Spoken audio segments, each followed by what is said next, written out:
precious community. Celebrate with joy. Celebrate the love we share. Celebrate peace and harmony. Celebrate with joy. Celebrate the love we share. Celebrate our unity. Celebrate with joy. Celebrate the love we share. Celebrate peace and harmony. Celebrate with joy.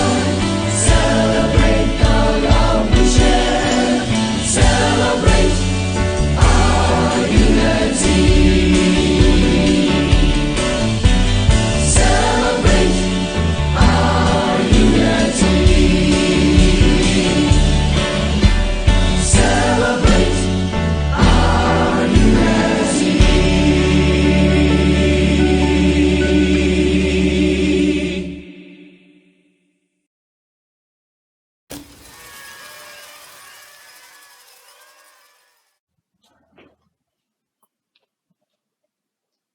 Welcome to Unity Comox Valley. Thank you for joining me. You may notice this little tea set that I have in front of me. It didn't really belong to my grandmother, but it came to me through my grandmother. My grandmother was a Polish immigrant into New York City and Brooklyn, early 1910 or something like that, and lived through the Depression. And during the Depression, they were trying to encourage people to go to the movies, get their minds off things that were going on. And so if you went to the movie theater, they would give you a cup or a saucer or a dinner plate or a serving plate. And my grandmother collected all these until she had a whole set of 8 of everything that you would need for dinnerware. My mom had them in a box, and she said that she saved them for me. And I told her, don't bother. I'm never going to get married. I'm not going to have kids. I would never use something like this. And luckily, she didn't listen to me, and she saved them anyway. And so I have this wonderful gift that came down from my grandmother through my mother to me. And now I share it with my children as well. So I'm grateful for my mother and my grandmother and all the thousands of mothers that came before them that brought me to this time in this place. Today is Mother's Day, and this is a shared experience. We have all been born from a mother, and they may have given us a lot or a little, whatever our opinion is about that, but they gave us the most precious gift of all, which is the gift of life. And that is something that we have all are here because of that gift that our mothers gave us. So let's take that thought into our opening prayer. So perhaps we take a deep breath or close our eyes, whatever is comfortable for us to bring us to that still place, that place where we can, that is beyond circumstance or personality, beyond our physical being, beyond our minds, our thoughts. It truly is the place where we are one.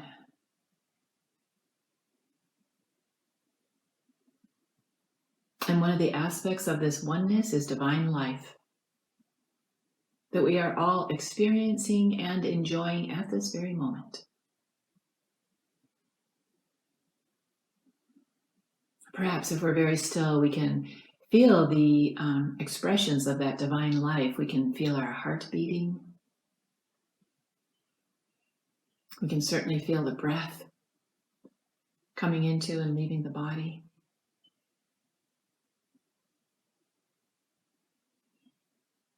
These are all experiences of divine life. And so we give our thanks for this. we experience and we can feel the gratitude and appreciation we have for this now moment, for this life that we are living.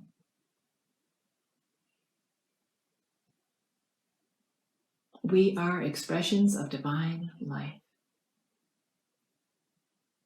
And so it is, and so we let it be. Amen. I would like to share with you the daily word from Mother's Day in 1958. I honor the loving mother spirit that nourishes and sustains humankind. There is a mother spirit at the very heart of our universe. This mother principle is that which nourishes, sustains, feeds, tends, and holds together. On this day, which we are dedicating to all mothers everywhere, let us remember that we are honoring the mother spirit that is such an important part of this world in which we live. Let our first thoughts be of our physical mothers, and then let our thoughts reach out to all those who have mothered us throughout our lives. In some cases, our mothering has come through a father. In other cases, our mothering has come through some dedicated person, a teacher, a neighbor, a friend. Let our thoughts today be thoughts of gratitude for this wonderful mother love which has nourished and sustained us. This mother love is an expression of God's love, which we are now able to give back in some measure. Well, I found unity because of my mom. Many of you know that when I first came to British Columbia, I lived on Quadra Island for 17 years. And of course, my mother would visit once or twice a year and on our homesteading property. And then we moved to Victoria in 1988. And the first time that my mom came to see us in Victoria, she said, you know, there's a Unity Church in Victoria.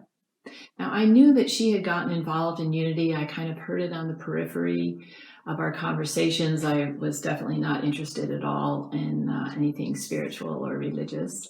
You know, she sent me a subscription of the Daily Word for a whole year. And the first time I opened it up and saw the scripture reading at the bottom of the page, I just thought, oh, this is not for me. And, you know, threw it away into recycle. And I did that for a whole year. I would get it in the mail and toss it. So, you know, we're all on our own paths at the right time, right place, right circumstances, and that divine guidance is always at work in us. But anyway, she asked me, after she discovered that there was a Unity Church in Victoria, if I would drive her to church. Not really top on my list of things that I would like to do, but you know, when your mom asks you to do something like that, and it was like, of course, you know. And so we attended, and I was prepared to kind of sit there and zone out for the hour and then take her back home. But what I found there was quite different and really grabbed my attention and my heart. And you know, and the rest is history. Here I am. So, you know, we are all divinely guided on our paths. And it might be through our mothers. It might be, as the Daily Word said, through a mother influence in our lives. Those people that encourage us, that you know, that really hold us dear and care very deeply for us. In the newsletter, I asked for anyone who would like to send a picture of their mom, and also to send some words of either appreciation or something that they learned from them. So we will be seeing the photos as we sing our next song, and then later on in the service, we'll be seeing their photos again with the thoughts and the words next to them. So if you would like to join me, we are going to be singing The Face of God.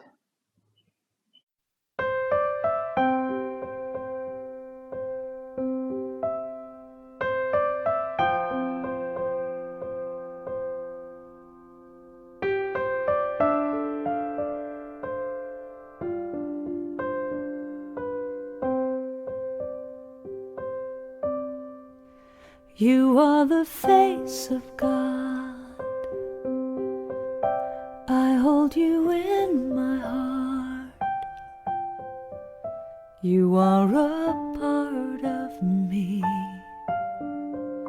You are the face of God. You are the face of God. I hold you in my heart. You are a part of me. You are the face of God. You are the face of God. Tu es l'image de Dieu. I hold you in my heart. Tu es l'image de l'amour. You are a part of me. You are the face of God. You are the face of God. Tu sei la luce di Dio. I hold you in my heart. Tu sei il volto dell'amore. You are a part of me. You are the face of God. You are the face of love. The face of love. I hold you in my heart. You in my heart. You are my family. You are my family. You are the face of love. The face of love. You are the face of love. The face of love. I hold you in my heart. You in my heart. You are my family. You are my family. You are the face of love. The face of love. You are the face of God. The face of God. I hold you in my heart. You in my heart. You are a part of me. A part of me. You are the face of God. The face of God. You are the face of God. Eres la luz de Dios. I hold you in my heart. Eres la cara del amor. You are a part of me. You are the face of God. You are the face of God.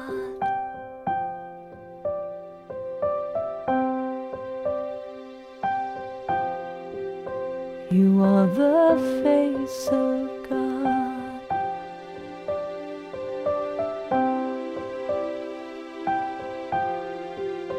You are the face Tu of sei la luce di Dio. You are the face You of are the God. face of God. You are the face Tu of es God. l'image de Dieu. You are the face You of are the face of God. You are the face Tu of sei God. la luz de Dios. You are the face You of are the face of God. God. You are the face Tu of God. ruh خدایی. You are the You face of God. are the face of God. You are the face of Eres la luz de Dios. You are the face.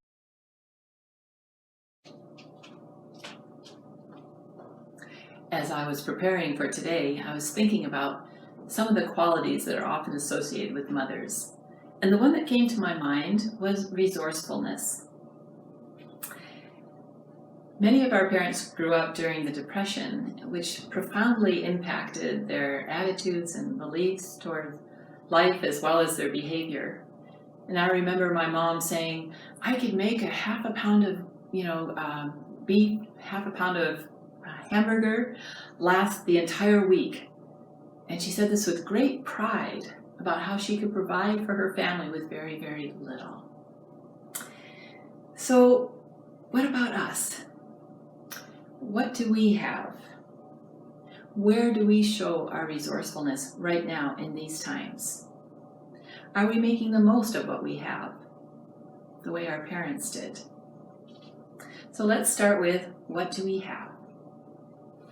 Lots of people are using this time to clean out their closets, their cupboards, their storage totes or their storage lockers. I've seen several of our neighbors down the street, opening up their garage door and everything from the garage is out on the driveway. And I guess they're sorting it into piles. And you can see children's toys and clothes and buckets and gardening tools and all kinds of things. People are really seeing what they have, what they can use, and what can be passed on to someone else. This is the perfect time to review that. Because we have the time, don't we? How much stuff do we have? How much do we really need? How much will we never use again? What can we pass on? The next question is, how can we use what we have? How resourceful can we be? I read an article, and the title really caught my attention. The title was, "What I Learned by Wearing the Same Things Over and Over." And maybe you have also had this experience. The author talked about the joy and the freedom of wearing just a few sets of clothes every week. Perhaps you have the same experience. And this is what she learned. I need way less than I think to be happy. No one cares what I'm wearing. What I'm wearing is the least important thing about me. That is a really interesting thing to think about. What I'm wearing is the least important thing about me. Deciding what to wear requires mental energy better spent on other things. And the last one, spending less energy on my wardrobe frees up more creative energy for the things that really interest me. So how are you using what you have? And the third question is, what can you share? I have noticed an increase of people sharing things that normally perhaps they would not think about sharing with others. I know there's been puzzles and games exchange going on. I love doing jigsaw puzzles, and someone dropped a few off at my door. There's also the abundance from the gardens, plants, bedding plants, bulbs, things like that people are sharing. I've seen, even driving down the street, someone with just a whole bunch just set out by the street, help yourself, right? Sharing produce from the garden. Big bags of greens are delivered to my door once a week. I'm so very, very grateful. And I feel blessed, and I know that it's a blessing to them because they have more than they can use in their garden right now. Perhaps cookies you could drop off at someone's house. Perhaps running an errand for someone. And if you can't leave your home, there's still lots that you can share. A telephone call, an email message, writing a card to someone. So instead of thinking about what's missing or what you don't have right now, you can redirect your thoughts on what you do have and what you can share. This is one of the things the board and I have been doing recently, looking at what we can do with what we have. This resulted in all the gifts that you received last week. We thought of what we had, and we planned a way to share it with you. So I went into the cupboards and pulled out all kinds of bounty of gifts that normally would have been distributed on the Sundays that we haven't been meeting on for the last couple of months. I collected all these together. I wrote the thank you cards. Then I asked someone to put all those packages together for you, and this she did. And then that person got 4 other people who offered to drive and distribute all the packages to your homes.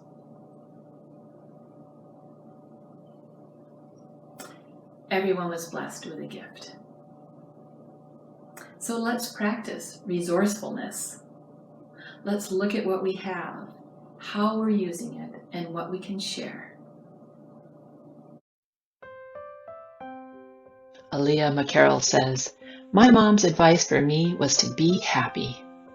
I know now that by simply being, I discover the ground of happiness that is always there."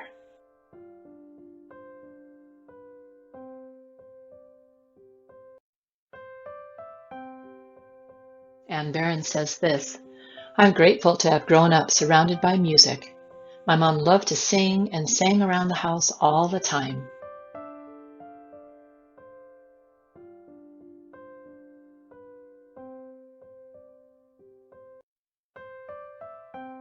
And Taylor says, "When I was 14, my mother bought me a red silk dress, took me to a ballroom with a real big band, and taught me to dance.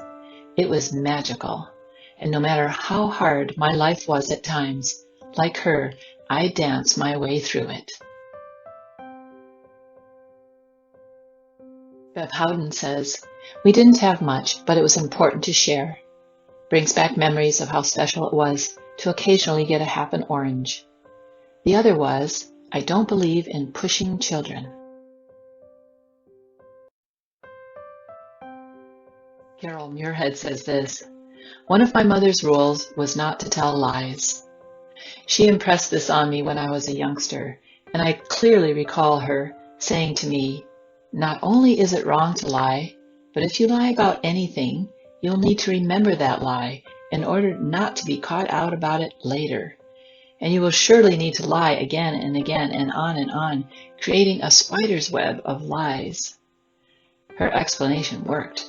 I have always remembered it, both her inescapable logic and the scary spiderweb part."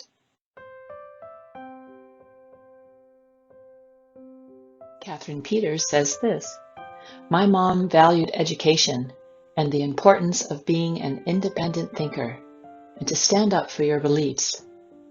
She demonstrated that women could have a career and also be homemakers."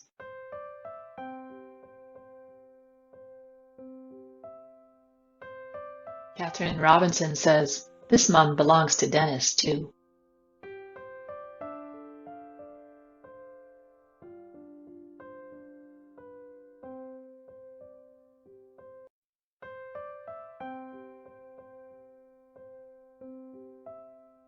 This is from Dale McCaslin. "I always loved my mom's active curiosity. She taught me to be curious and to listen. My mom had a sparkling, inquiring mind. She asked penetrating questions and she listened. She inspired me. Also, it sounds a bit silly, but it left an impression on me that she always had really good posture, even after raising 6 children, like she stood for something. She stood for life." Dee Allert says this, "My mom was always my biggest supporter, always encouraging me to follow my dreams, travel, and get educated. I was always given the opportunity to pursue any interest or dream I had, with no strings attached." Diane Jung says, "I am grateful to Mother for her deep love and commitment to family. Through all kinds of weather and illnesses, she always put family first."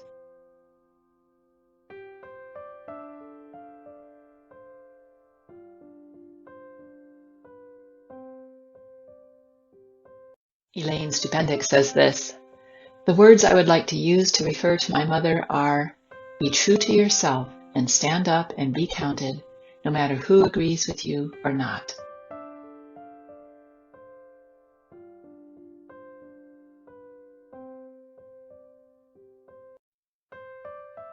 Heather Hodge says, "My mom loved music, flowers, and birds. She taught me honesty, integrity, and the importance of fair play."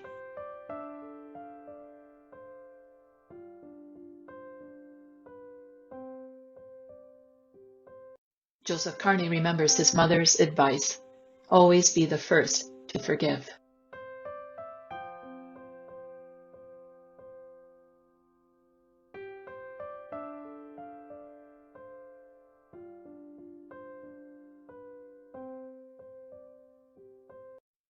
I have been blessed in this life to inherit my mom's creative, free spirit and a desire for adventure and growth. My mom never pushed me, well, except maybe to hurry up putting on my shoes, but blazed a path so bright its light has inspired me and guided me on my own path. I have endless gratitude for my mother. Lots of love, Juliet. Karen Gray's mom said, "When you are feeling sad or pouty, get up in the morning, put a smile on your face, put one foot in front of the other, and just go do it."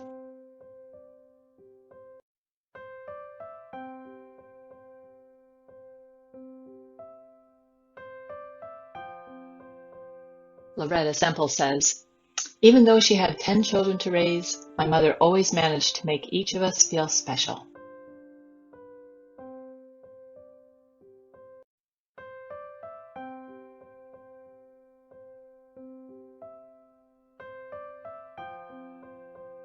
Lucia Brody says, "My mother taught me generosity and thoughtfulness."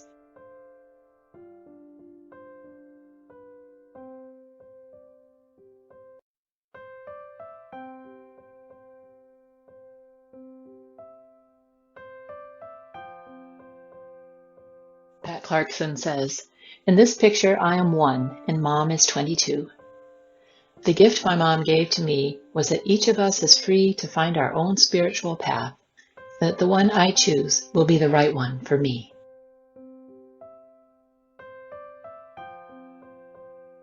Pauline Robinson says, "My mother was one of 4 sisters and grew up in London.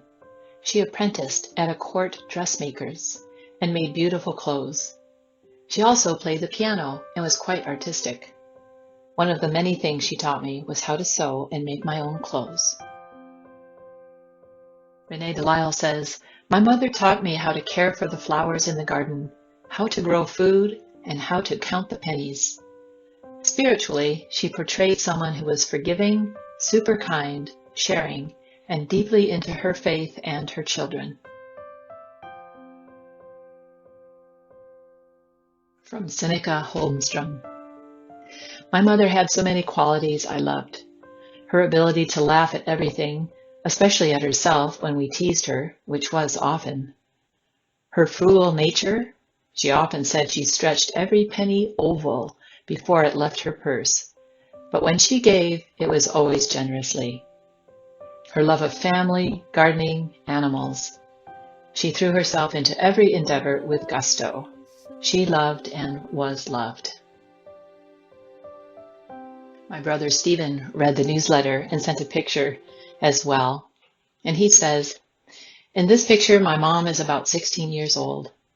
The thing that she gave me was a dedicated and consistent message to strive for independence. She nurtured my sense of curiosity and by her example taught me a deep love and appreciation for the outdoors." Tina Manders says, "My mother always told me to talk to people, especially children. She believed in laughter and keeping positive. She had a wooden Dutch plaque which reminded us that service must always be done with love as its basis. Her grade 3 education, her super green thumb, her skill of dressmaking, art, having imaginative parties, and her love of life made her the special love and support of our lives." Valerie Best says, "My mother's very good words of advice that I remember most were, to have a friend, you need to be a friend."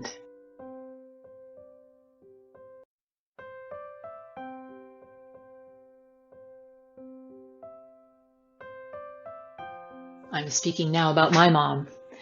She was at home in nature and taught us all to be good stewards of the earth. Her sense of adventure, exploration, and trying new things took root in me too.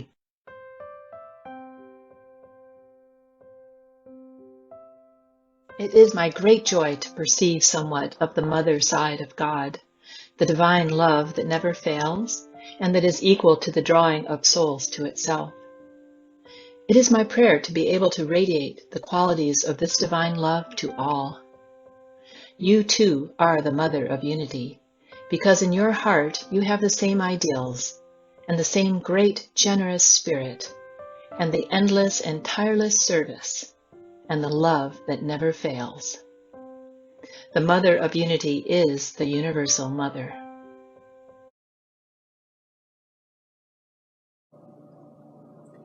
Our friend Pat Clarkson is going to be doing our meditation for us this morning based on the Mother of Unity, or Myrtle Fillmore's words.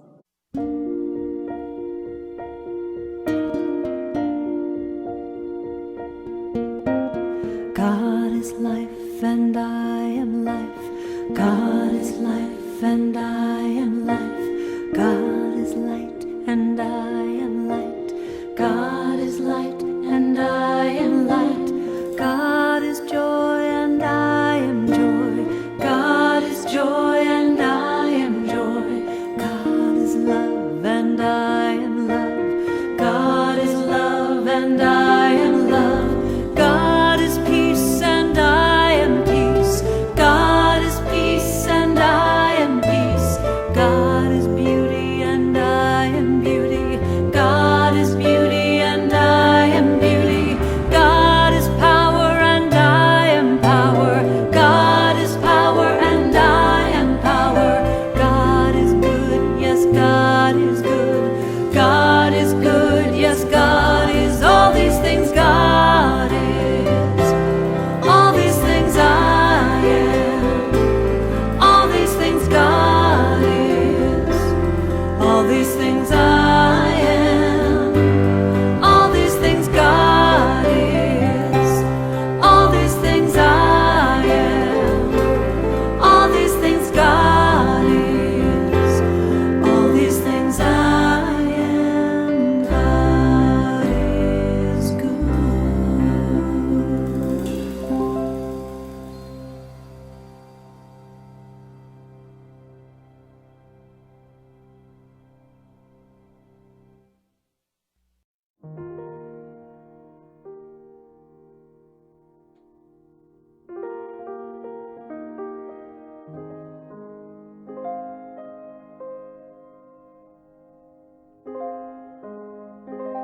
Thank you for joining me in this time of prayer and contemplation.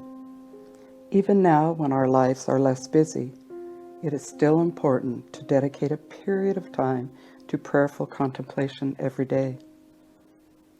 I will be sharing Myrtle Fillmore's words and ideas.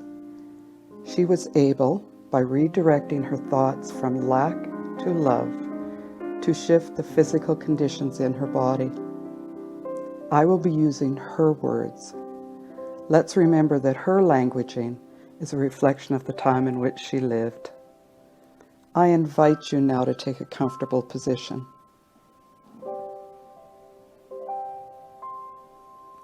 Take time to center yourself and prepare your mind and heart for Myrtle's wise words.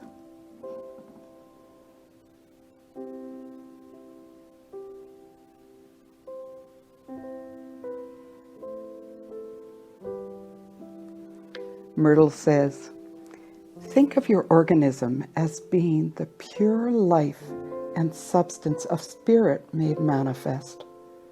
Keep your mind filled with joyous, constructive, beautiful, health-producing thoughts that maintain harmony in both mind and body. When your mind is peaceful, the healing energies flow through your whole being, freely and abundantly. I am the pure life and substance of spirit made manifest.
Myrtle asks us, where would you draw the line between spirit and the material when there is no evidence that God has placed such boundaries? Begin this moment to use every ounce of energy and intelligence you have for God, and you will find that you will keep drawing more and more deeply from the wellsprings of His life and love.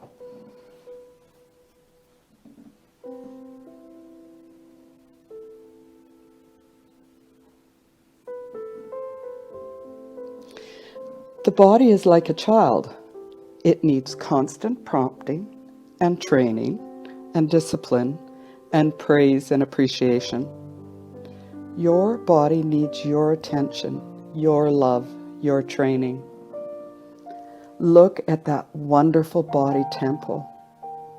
It is precious to you. Begin to see that body, the instrument of the soul, which enables you to carry out God's plans in the earth. Our first duty, then, is to bless our body and to get our thoughts right down into it, to praise its wonderful work.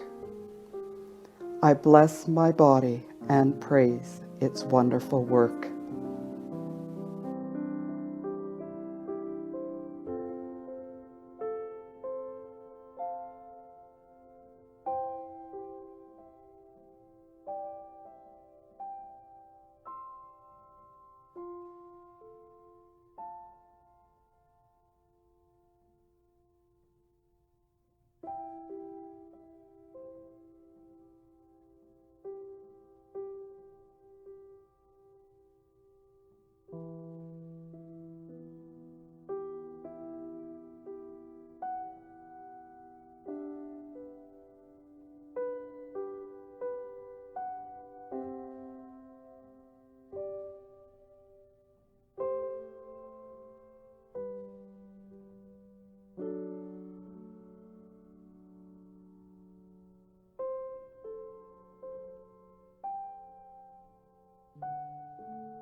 You have everything you need to enable you to do the many things you came into the world to do. But you need to let the Spirit of God take hold of your soul and set it to doing its perfect work in the body. Look at your chest. It breathes in the very breath of God's life. God is flowing through it to supply all your needs.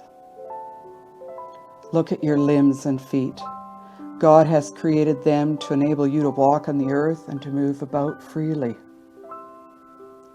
Look at your arms and hands. They are God's, and He has continued to dwell in them and sustain them all during these years. Your head is wonderfully poised so that you may look about and see the beauty and power and life and light of God manifested in creation everywhere. I have everything I need to do what is mine to do.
After contemplating the wonders of your physical body temple and feeling the stirring of the new life which your thoughts will send coursing through you, think again, just as happily and intently, about the mental activities which must depend upon these centers in the body for their success.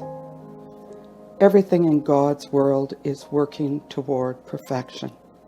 The restoring power of God in the midst of you is working quickly and harmoniously to build in cells and substance that will knit together whatever needs rebuilding. The Creator is now breathing the purifying, vitalizing, cleansing breath of life into each cell and fiber of your body, filling you with strength that is a barrier to any and every appearance of negativity. Everything in God's world is working toward perfection.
We will close this time of contemplation with a prayer from Myrtle.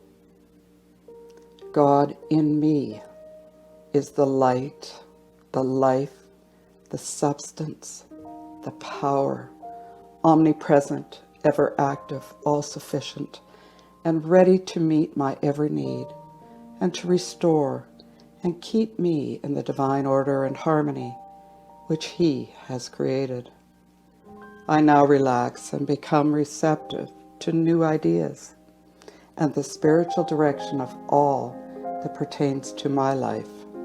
I gladly give up my old habits of will and living, that I may be renewed in soul and in body, and that I may use all my faculties to bring heaven on earth.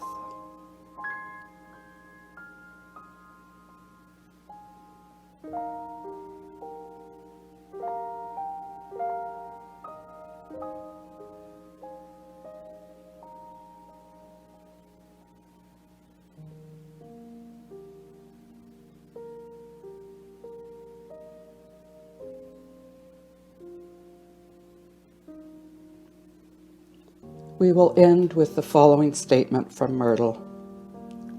The power that created you is always at work to restore you and to maintain you in wholeness. We know this is so, and so we let it be.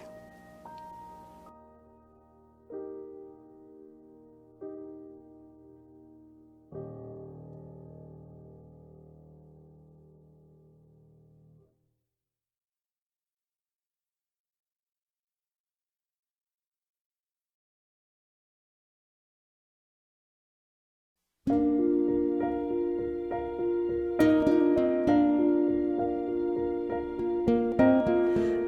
is life and I am life. God is life and I am life. God is light and I am light. God is light and I am light. God is joy and I am joy. God is joy and I am joy. God is love and I am love. God is love and I am love. God is peace and I am peace. God is peace and I am peace. God is beauty and I am beauty. God is beauty and I am beauty.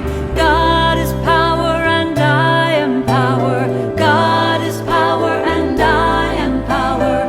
God is good, yes, God is good. God is good, yes, God is all these things. God is all these things I am. All these things God is. All these things I am. All these things God is. All these things I am. All these things God is. All these things I am. God is good.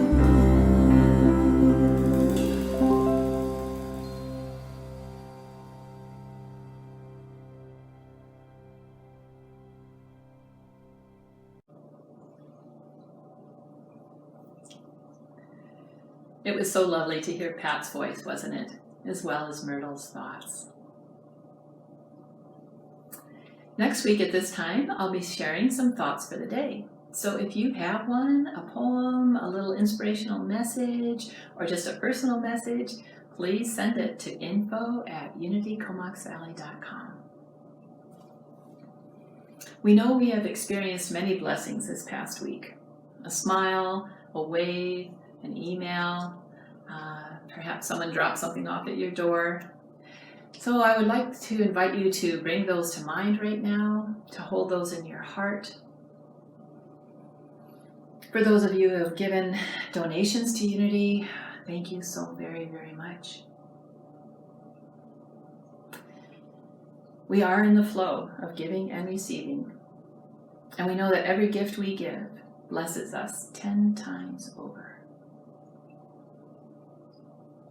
So with joy in your hearts and minds, please join me in our blessing.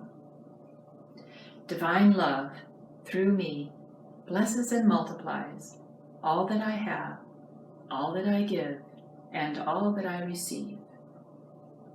One more time.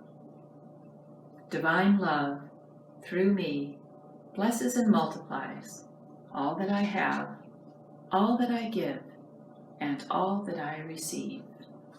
And so it is. I'd like to remind you that every week we have 3 touch points where you can stay connected and feeling more part of the experience of a spiritual community. One of those ways is this kind of service that we put together for you. Those are on our website, of course. You've already found that. Also on Wednesdays are meditations, and so each week there's a new meditation put up. You can listen to them over and over again. You can go back and listen to the ones previously. So at the top of the page of our website, you'll see these links, and one's called Watch, and that way you can go back if you missed a Sunday service, or if you want to watch one again, you can go to that tab and see the whole list of Sunday services that have been done so far. There's another one called Listen. Those are all the meditations. If you click on that tab, you can go and you can pick up on any meditation that you would like to hear. We also have a newsletter that goes out twice a week. It's full of information and inspiration, so please read it. There's always something there. Well, I'm hoping that there's always something there to support you. And of course, we're available by telephone or by email. So if you have any thing that you would like to convey to us, we really appreciate your feedback and your comments. Please send them to info@unitycomoxvalley.com.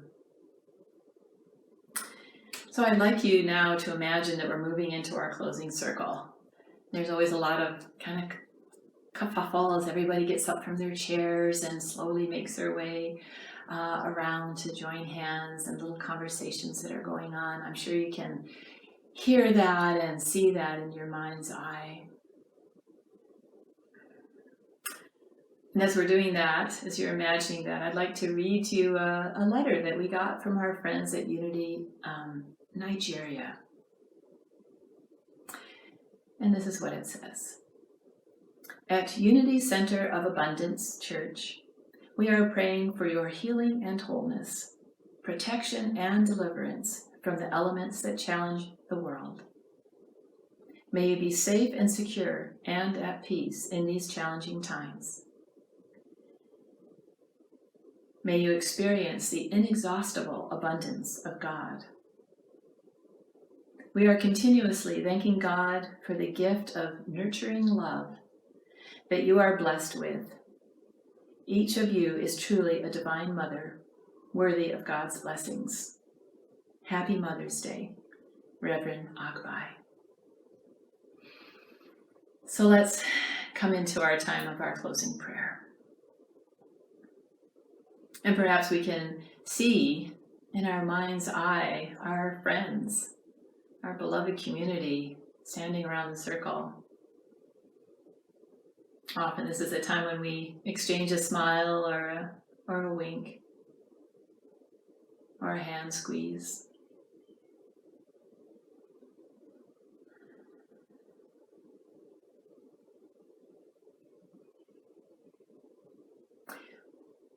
We always remember that the circle is a symbol of our connection. And even when we are not able to be together physically, that connection is still there. It's not dependent on circumstances or location. You and I are so connected, heart to heart, a golden thread. So we take a moment to bring to mind any person or circumstance that may be weighing on our hearts.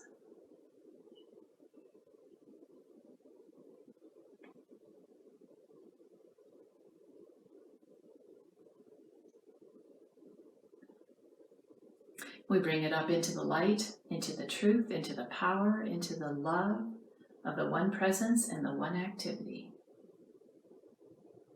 There is a greater order at work than anything that we can see or understand or even imagine. So anytime that we feel heavy about something, we can remind ourselves very gently to bring ourselves back and to realign ourselves with that truth. One power, one presence, one activity, all good. And so it is. Amen. The divine in me greets the divine in you. And now our closing song.